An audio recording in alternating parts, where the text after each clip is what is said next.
Le 2258, M. Kasbarian, vous avez la parole. Merci Monsieur le Président. Donc je reviens sur le modèle de mise en concession autoroutière. Je vais essayer de le faire de façon apaisée. Le modèle des concessions autoroutières est assez profitable. Comme vous le savez, quand on reprend les rapports qui ont été publiés, en 2017, ils ont fait 10,1 milliards d'euros de chiffre d'affaires, un résultat net de 2,8 milliards d'euros, c'est-à-dire 28%, et ils ont versé 1,4 milliard d'euros de dividendes, 28% donc de résultat net, et 14% de versement de dividendes. Alors je ne suis pas là pour leur jeter la pierre. En revanche, ce que je remarque, c'est dans le cadre de nouvelles concessions autoroutières, l'État, les collectivités sont parfois amenés à verser des subventions publiques, avec de l'argent public, à ces sociétés de concession. Alors on avait commencé à avoir ce débat en commission et on s'était dit, oui mais quid des petites routes qui ne sont pas rentables ou des petites autoroutes qui ne sont pas rentables. Alors du coup j'ai regardé, toutes les concessions, sauf une, sont bénéficiaires. Celle qui est déficitaire, elle s'appelle la licorne. Et on continue toujours à leur verser de l'argent public. Je prends l'exemple de la SAPN, ils ont fait 121,6 millions de résultats nets et ils ont bénéficié d'une subvention de l'argent public de 6,1 millions d'euros. Si je prends Escota, ils ont eu un résultat net de 211 millions d'euros et ils ont bénéficié de 31,9 millions d'euros de subventions publiques. Du coup, cet amendement, il propose tout simplement, dans le cadre des nouvelles concessions autoroutières, de se dire on arrête de donner de l'argent public avec l'impôt des Français sur des nouvelles concessions autoroutières qui seraient mises, alors que le modèle, et on le sait, est particulièrement rentable. Donc cet amendement vise à revenir sur le modèle et à proposer de ne pas verser d'argent public avec l'impôt des Français sur des concessions autoroutières. Encore une fois, je n'interdis pas les nouvelles mises en concession, je ne suis pas en train de remettre en cause les concessions existantes, je ne propose pas une nationalisation, je dis juste arrêtons de leur verser de l'argent public dans un contexte budgétaire où on essaye justement de trouver des marges de manœuvre et de faire des économies. Pourquoi continuer à leur verser de l'argent public? Je vous remercie. Merci beaucoup, Madame la rapporteure. Quel est l'avis de la Commission?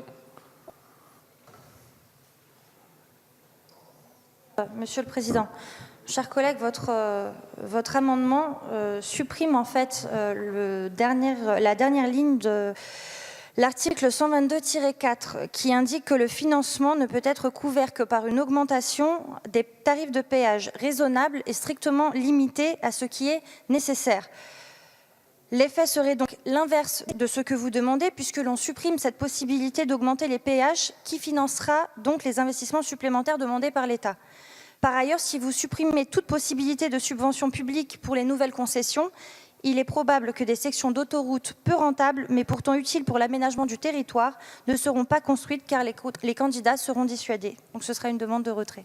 Merci beaucoup, Madame la Ministre. Vous avez un même avis. Monsieur Kasbarian est-il retiré? Très apte à apporter un compliment. J'entends les besoins d'investissement, mais quand on fait 28% de résultats nets, j'entends bien, c'est pas les mêmes. Mais du coup, moi je pose la question. Si je prends l'exemple, par exemple, de la RN 154, qui est en projet de mise en concession autoroutière, entre Dreux et Orléans. Il y a une partie de cette route nationale qui est déjà en 2 fois 2 voies avec un terre-plein central, entre Chartres et Dreux, sur laquelle la route est déjà à 110 km/h, on y roule bien, ça se passe bien, les usagers du quotidien l'utilisent quotidiennement pour aller au travail. Dans le modèle de concession, il est prévu une subvention d'équilibre auprès de la future concession autoroutière, c'est-à-dire que non seulement on va concéder une route nationale qui est en partie existante et qui est déjà construite en 2 fois 2 voies avec un terre-plein central, donc on va leur concéder cette route qui existe, et dans le modèle global, on va leur verser une subvention d'équilibre de 50 millions d'euros.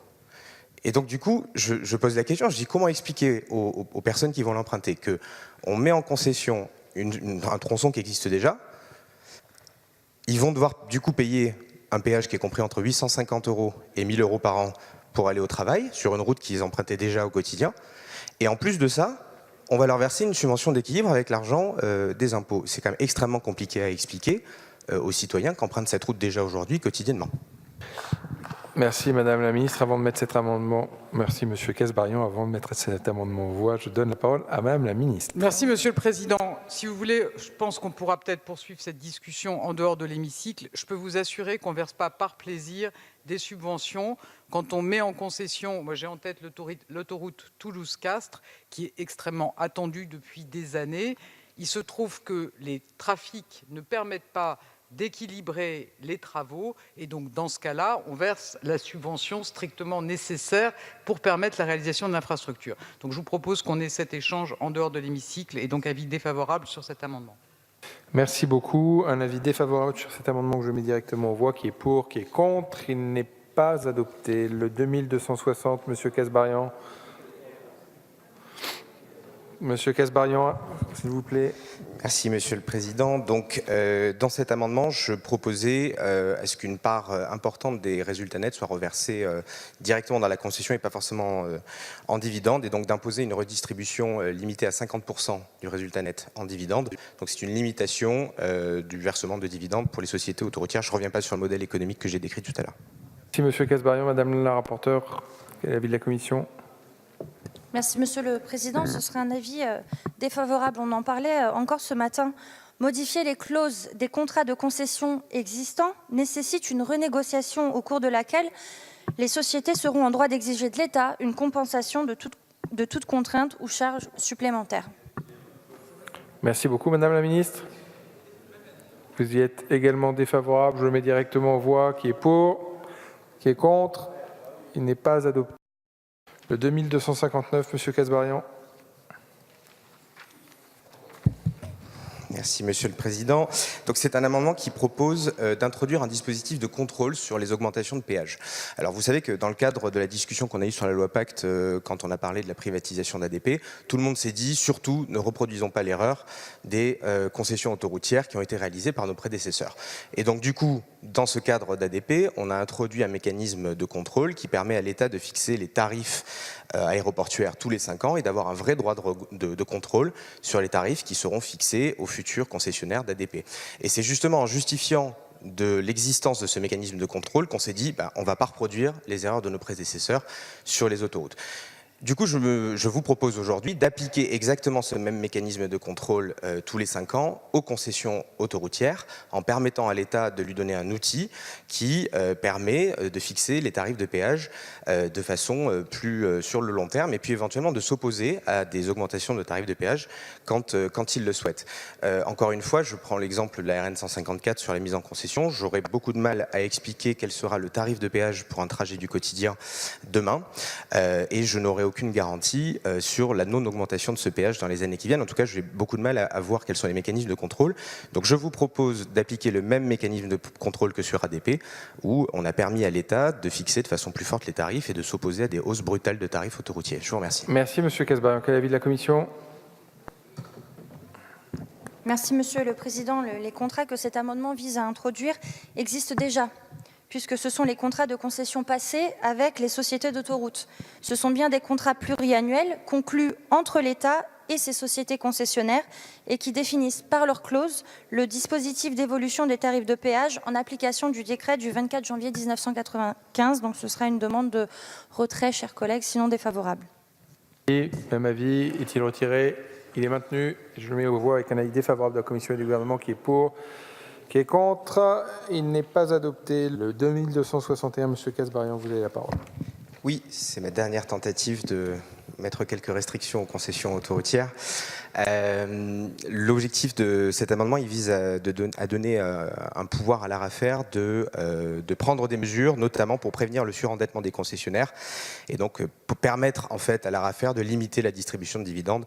Donc c'est un amendement qui est beaucoup moins fort que ce que j'ai proposé tout à l'heure où je disais il faut que 50% maximum des résultats nets soient versés en dividendes. Là, on donne un pouvoir à l'ARAFER de dire on peut se permettre de limiter le versement de dividendes, notamment pour prévenir le surendettement du concessionnaire. Voilà, c'est un amendement, encore une fois, qui vise à mieux contrôler les contrats de concession autoroutiers. Je vous remercie. Merci à vous, Monsieur Kasbarian. Quel est l'avis de la Commission ?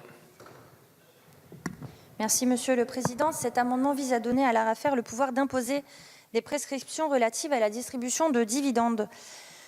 Toutefois, et malheureusement, il ne lui fournit aucun moyen de s'assurer de leur application. Bah oui. De ce fait, l'ARAFER est réduit à une sorte de conseiller économique. Cette extension de ses compétences ne me paraît donc pas pertinente. Monsieur le député, je vous demanderai le retrait de votre amendement, sinon défavorable. Merci, Madame la rapporteure, Madame la ministre. Monsieur le Président, je comprends qu'il s'agit d'amendements d'appel face à une préoccupation que vous avez sur les conditions de la mise en concession de l'autoroute A154, et notamment par rapport aux automobilistes qui bénéficient aujourd'hui d'un itinéraire gratuit qui pourrait demain avoir un itinéraire à péage. Donc je vous propose qu'on regarde ensemble, puisque le cahier des charges de la mise en concession, ça sera l'État qui le définira, comment on peut prendre en compte cette préoccupation dans la définition du cahier des charges. Je propose le retrait. Merci beaucoup, Madame la Ministre. Monsieur Kasbarian, vous avez la parole. Oui, je voudrais remercier Madame la Ministre pour sa proposition de discuter de ce sujet important pour les Auréliens. Encore une fois, vous savez, c'est compliqué pour des gens qui vont travailler au quotidien de se dire je prends une route qui existe déjà, 2 fois 2 voies, terre-plein central, elle est déjà à 110 et je vais devoir payer un péage 850 € par an. Pour les travailleurs du quotidien, c'est compliqué, et c'est compliqué aussi pour les entreprises qui cherchent à recruter et à faire venir des gens dans le bassin d'emploi. Et c'est un sujet de préoccupation qui est majeur pour les citoyens de ma circonscription et de mon département. Je vous remercie d'avoir fait cette proposition, d'en discuter. Je serais très heureux de pouvoir participer à la rédaction avec vous de l'appel d'offres et de pouvoir discuter de ce sujet avec vous pour, encore une fois, pas forcément être dogmatique, mais s'assurer que les citoyens ne sont pas lésés et que quand ils vont au travail, ils bénéficient d'un transport du quotidien qui est sûr, qui est moins cher, et c'est ce qui est le but de la loi. Et donc c'est ça ma préoccupation, et je vous remercie d'avoir fait ce pas, et donc je vais retirer, et je vous remercie Madame la Ministre. Merci beaucoup. Le 2261 est donc retiré.